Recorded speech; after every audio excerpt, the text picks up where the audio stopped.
Hi guys, welcome to our channel Telugu audio stories with Maithri. నా ఛానల్ని ఎవరైనా ఫస్ట్ టైం చూస్తున్నట్టయితే తప్పకుండా లైక్ చేయండి, షేర్ చేయండి అండ్ సబ్స్క్రైబ్ చేసుకోండి ఫ్రెండ్స్. అగ్నిసాక్షి ఒక ప్రేమ కథ పార్ట్ 43. ఇక లేట్ చేయకుండా స్టోరీలోకి వెళ్ళిపోదామా ఫ్రెండ్స్. చాలా టెన్షన్గా ఉన్నాడు రాజన్. ఒక ప్రాజెక్ట్ సక్సెస్ చేసుకొని వచ్చాక అంతకు ముందు ప్రాజెక్ట్ దాదాపు కంప్లీట్ కావచ్చింది. అది సక్సెస్ఫుల్గా కంప్లీట్ అయినందుకు పార్టీ కూడా చేసుకున్నారు. ఆ ప్రాజెక్ట్ చైతన్యతో షేర్ చేసుకున్న ప్రాజెక్ట్. సర్వర్ డౌన్ అయి అనుకోకుండా సిస్టమ్స్ అన్ని లాక్ అయిపోయాయి కంపెనీలో. ఎంత ట్రై చేసినా సిస్టంలో నార్మల్ స్టేజ్కి రాక తలలు పట్టుకున్నారు అందరూ. 15 డేస్లో ప్రాజెక్టు వాళ్లకు అప్పగించాలి. ఇంతలో ఇలా జరిగింది. గీతా మేడంకి కాల్ చేశారా సార్? అడిగాడు మేనేజర్ రాజన్ని. నో మిస్టర్ సునీల్, ఇప్పుడు మేడంకి ఏమీ చెప్పను. నాకు సంబంధించినంత వరకు అన్ని ప్రాబ్లమ్స్ నేనే సాల్వ్ చేశాను. It is my duty and మన టీంది కూడా ఇది అన్నాడు. నేను బయటి నుంచి టెక్నీషియన్స్ని పిలిపిస్తున్నాను. వాళ్ళు వచ్చాక వాళ్ళు చెప్పేది విని అప్పుడు ఏం చేయాలో ఆలోచిద్దాం అంటూ పనిలో పడ్డాడు రాజన్. ఈయన తిక్క కాకపోతే ప్రాజెక్ట్ మేడంది. ఏమైనా మేడం భరిస్తారు. కంప్యూటర్ పాడైతే మనమేం చేస్తాం? ఈ ఓవర్ టైమ్ డ్యూటీ అవసరమా అని మనసులో అనుకున్నాడు manager Sunil. We are family mister Sunil. మన ఫ్యామిలీలో ప్రాబ్లం వస్తే ఇలాగే వదిలేస్తామా?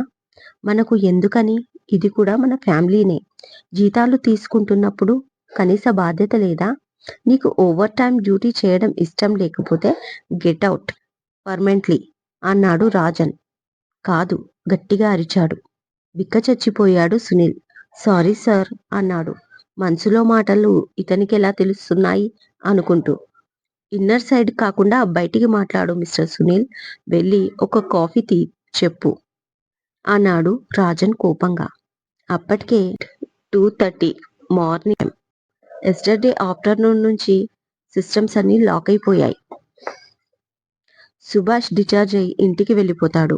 కొడుకు కాస్త లేచి నడిచే వరకు ఆగమని, ఒకవేళ సంబంధం ఖాయమైతే సుభాష్ బెడ్ పైన ఉంటే బాగోదని భూషణ్ రావు తులసికి నచ్చజెప్తాడు. దానికి తులసి కూడా ఒప్పుకుంటుంది. భాస్కర్ సుధా వాళ్ళు ఊరి నుంచి తిరిగి వస్తారు. మాధవి గిఫ్ట్ గా ఇచ్చిన విల్లాలో గృహప్రవేశం కూడా జరుగుతుంది. తెలిసిన వాళ్ళందరినీ పిలుస్తాడు బద్రీనాథ్. చిన్నగా ఫంక్షన్ జరిగిపోతుంది.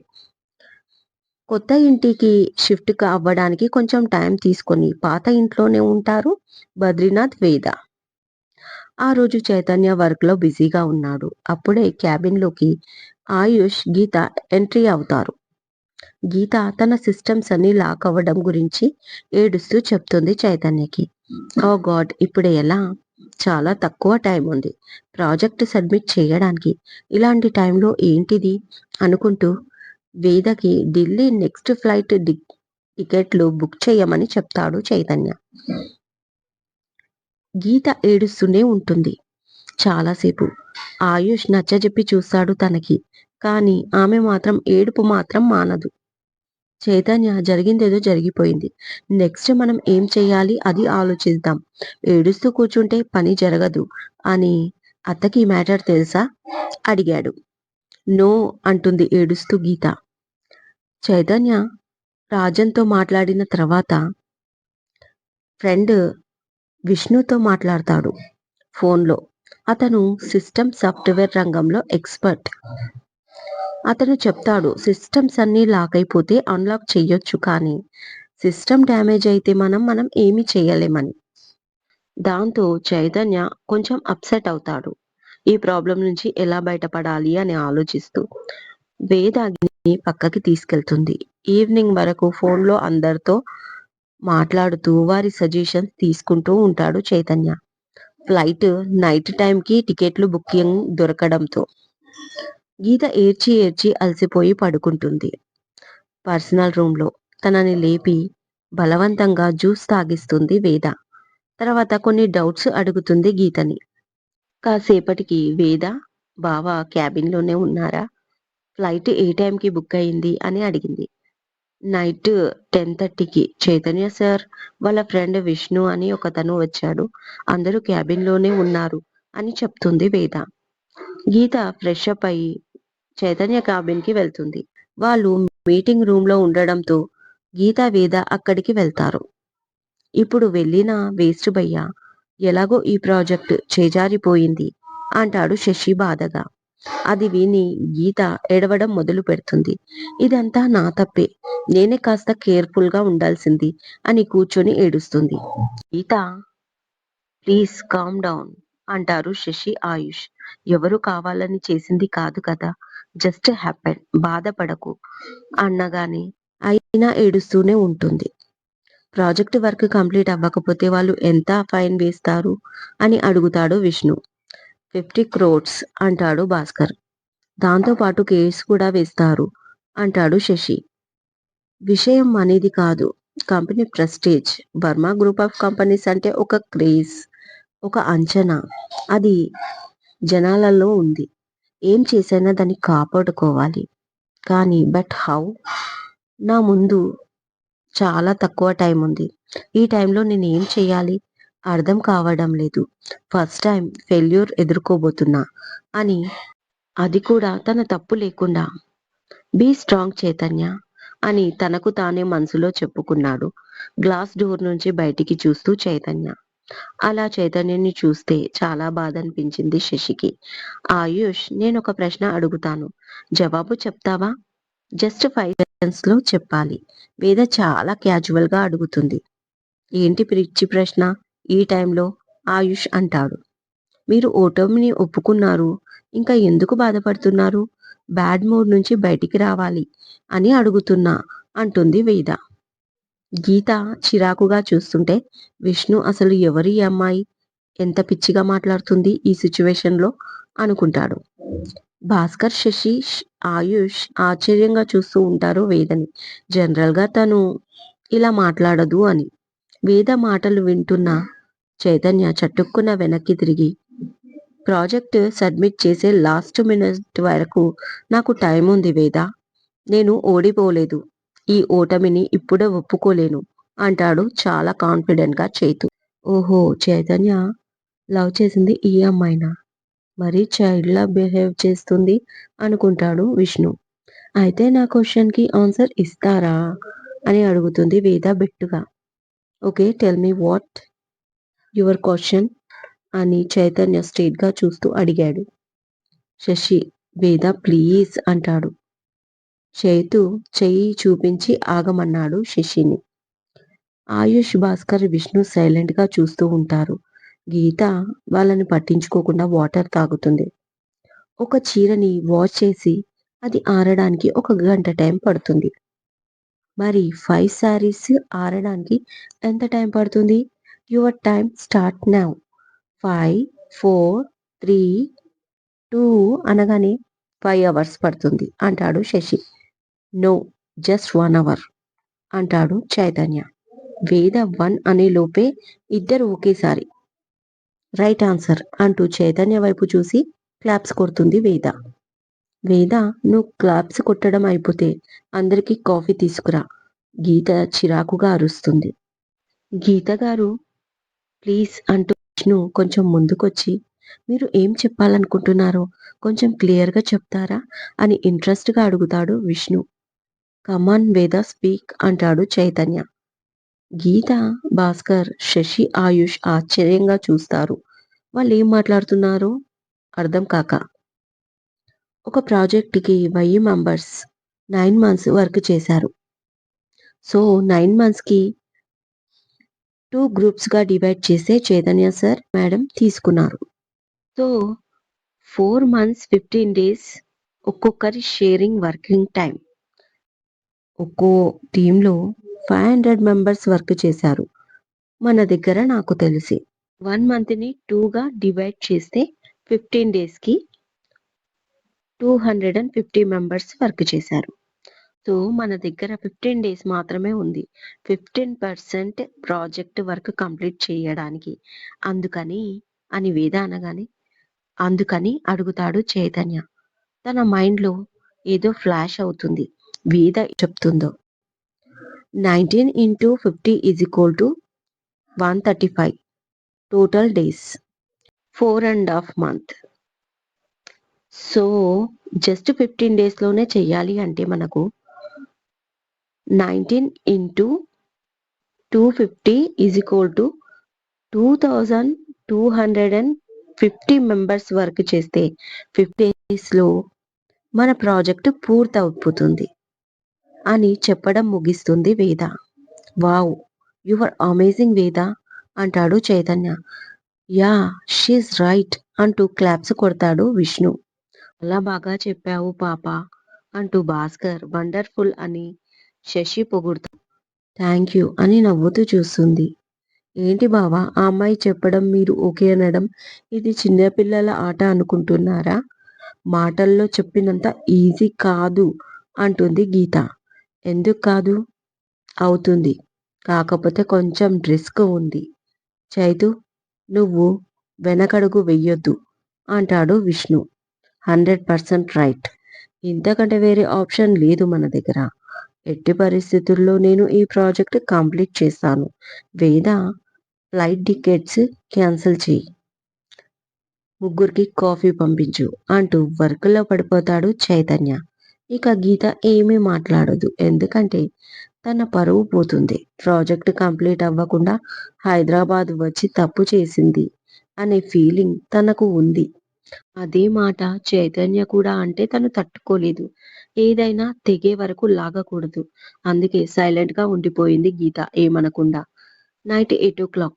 ఢిల్లీలో ఉన్న 2 బ్రాంచెస్ ఆఫీసులు 2000 మందిని 2 టీమ్గా డివైడ్ చేసి, ఒక టీంకి గీత, రాజన్ అండ్ టీమ్ లీడర్గా, మరొక టీంకి చైతన్య, విష్ణు టీమ్ లీడర్లు. ఇక 250 మెంబర్స్ మిగులుతారు. వాళ్ళు హైదరాబాద్లో భాస్కర్, శశి చూసుకుంటారు. ఫైనల్ డిసిజన్ తీసుకునేది చైతన్య మాత్రమే. టుమారో ఎర్లీ మార్నింగ్ 5కి మన ఫ్లైట్ అంటాడు చైతన్య. ఓకేరా, మార్నింగ్ ఎయిర్పోర్ట్లో కలుస్తా అంటూ విష్ణు చైతన్యని హగ్ చేసుకొని, సూపర్ సెలక్షన్ రా బాబు నీది, మా సిస్టర్ బ్యూటిఫుల్, ఇంకా ఇంటెలిజెంట్ కూడా అని చెవులో సీక్రెట్గా చెప్పాడు విష్ణు. ఫస్ట్ది నాకు తెలుసు, సెకండ్ది మాత్రం ఇవాళే తెలిసింది అని గట్టిగా నవ్వుతాడు చైతన్య. వాళ్ళు ఏం మాట్లాడుకుంటున్నారో అర్థం కాక సైలెంట్గా చూస్తుంది గీత. తెలుసుకోవాలన్న ఓపిక కూడా లేదు.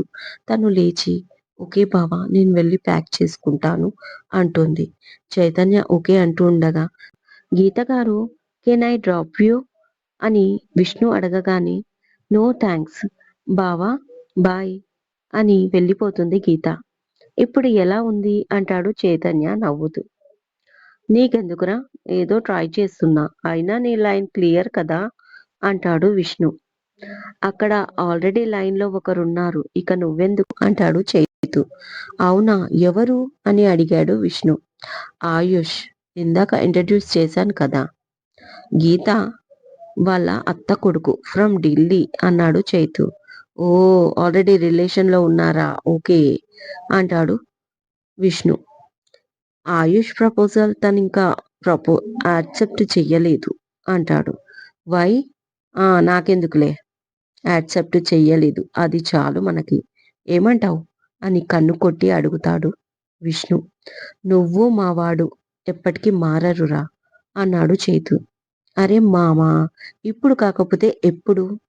మేము నీలా శ్రీరాముని టైప్ కాదు, శ్రీకృష్ణుని ఫ్యాన్స్ ఇక్కడ అంటాడు నవ్వుతూ విష్ణు. ఆ అమ్మాయి ఫైర్ బ్రాండ్, కొంచెం చూసి అంటుకోగలదు అన్నాడు చైతు. అది చూద్దాం, ఎలాగో మేడంతో టచ్లో ఉంటాంగా ఈ 15 డేస్. ఓకే, లేట్ అవుతుంది, బాయ్ మామా. Okay bye, see you tomorrow అంటాడు చైతు. నైట్ 10:30. డిన్నర్ అయ్యిందా? వాట్సాప్ మెసేజ్ పెడుతుంది వేద చైతన్యకి. నో బంగారం, నువ్వు తిన్నావా అని మెసేజ్ పెడతాడు. ఎప్పుడో అంది. ఓకే అంటాడు. రేపు ఢిల్లీ వెళ్తున్నారంట, భాస్కర్ సార్ చెప్పారు ఇప్పుడే అంది. ఎస్, ఐ థింక్ 15 డేస్ అక్కడే. ఆ మెసేజ్ చదవగానే కంట్లోంచి వాటర్ కారిపోతున్నాయి వేదకి. ఓకే అంటుంది. నువ్వు ఏడుస్తున్నావు కదా అని మెసేజ్ పెడతాడు. నో అంది. నాకు తెలుసు అని పెట్టు. మీకు ఏమీ తెలీదు. ముందు డిన్నర్ చేయండి. గుడ్ నైట్ అని ఆఫ్‌లైన్‌లోకి వెళ్ళిపోతుంది వేద. తర్వాత ఏడుస్తూ నిద్రపోతుంది. మిడ్‌నైట్ 12 వేద ఫోన్ మోగుతుంది. నిద్ర లేచి ఎవరా అని చూసి కాల్ లిఫ్ట్ చేసి హలో అనేలోగా బయటికి రా అంటాడు చైతు. ఇప్పుడా? వద్దు వెళ్ళిపోండి ప్లీజ్ అంటుంది. నువ్వు వస్తావా నేను రానా అన్నాడు. కర్మ వస్తున్నా అని తల కొట్టుకొని మెల్లిగా వెళ్ళి బద్రీనాథ్ రూమ్‌లో చూస్తుంది. ఆయన మంచి నిద్రలో ఉంటాడు. మెల్లిగా మెయిన్ డోర్ తీసుకొని బయటికి వెళ్తుంది వేద.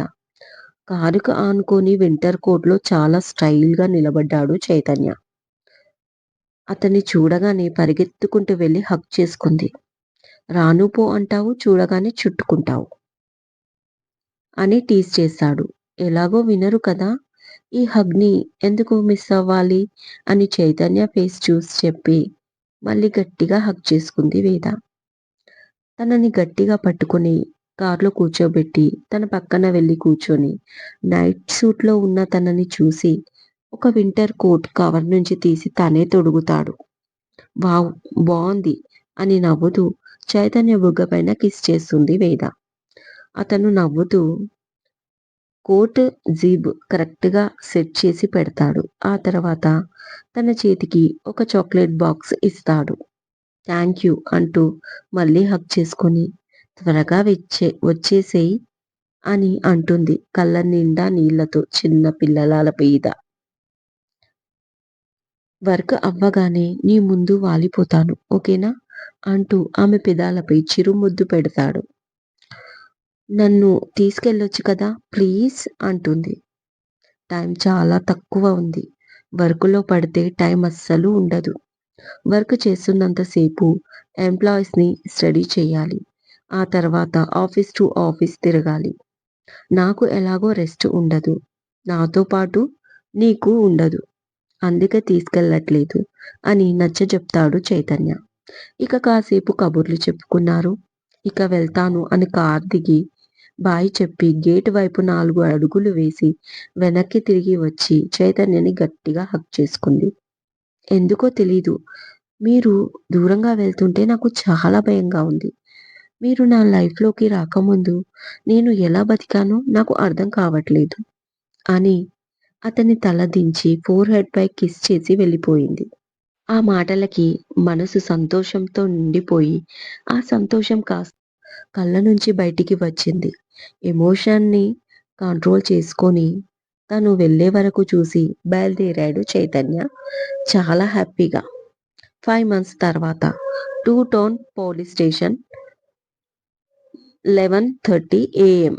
వర్మ గ్రూప్ ఆఫ్ కంపెనీస్ అధినేత స్వర్గీయ ప్రతాప్ వర్మ తనయుడు చైతన్య వర్మ ఇవాళ పెళ్లి చేసుకున్నారు. కోట్లకు వారసుడైన చైతన్య వర్మ పెళ్లి ఏ హంగు ఆర్భాటం లేకుండా చాలా సింపుల్‌గా జరిగిపోయింది. దీనికి కారణం ఏంటి అని మీడియా అడగగా చైతన్య వర్మ సహోదరుడు శశిధర్ వర్మ పెళ్లికి, రిసెప్షన్‌కి అయ్యే ఖర్చు, దానికి సంబంధించిన అమౌంటు సొంత ఆర్గనైజర్ సేవా ట్రస్ట్‌తో పాటు మరో 10 ట్రస్టులకి ఆ అమౌంట్‌ని డొనేట్ చేయబోతున్నట్టు వివరించారు. ఆ ఫ్లాష్ న్యూస్ టీవీలో చూస్తున్న బద్రీనాథ్ ఎస్ఐ రావడంతో లేచి నిలబడ్డాడు. నమస్తే సార్ అంటూ. నమస్తే బద్రీనాథ్ గారు ఎలా ఉన్నారు? అని అడిగాడు ఎస్ఐ. బాగున్నాను సార్. మా అమ్మాయి గురించి ఏమైనా తెలిసిందా? కనుక్కుందామని వచ్చాను సార్ అన్నాడు బద్రీనాథ్. లేదు సార్. ఎలాంటి ఇంప్రూవ్‌మెంట్ లేదు కేస్‌లో. ఏదైనా ఉంటే మేమే మీకు ఇన్ఫార్మ్ చేస్తాం సార్. వచ్చిన ప్రతిసారి ఏమీ లేదు అని చెప్పడానికి మాకే బాధగా ఉంది అంటాడు ఎస్ఐ. సరే సార్. నేను మళ్ళీ కలుస్తాను. నమస్తే అని చెప్పి బాధగా వెనుదిరిగాడు బద్రీనాథ్. చైతన్య వర్మ వెడ్స్ గీతికా శర్మ. టీవీలో న్యూస్ చూపిస్తున్నారు. అది చూస్తూ అక్కడి నుంచి బయటికి వెళ్ళిపోయాడు బద్రీనాథ్. ఇదండి ఇవాళటి ఎపిసోడ్. సడన్‌గా చైతన్య పక్కన గీతా శర్మ ఎందుకు వచ్చింది? అది తెలుసుకోవాలనుకుంటే ఈ స్టోరీని ఇలాగే వింటూ ఉండండి. నచ్చితే లైక్ చేయండి, షేర్ చేయండి అండ్ సబ్స్క్రైబ్ చేసుకోండి. మరొక మంచి ఎపిసోడ్‌తో మీ ముందు ఉంటాను. మైత్రి.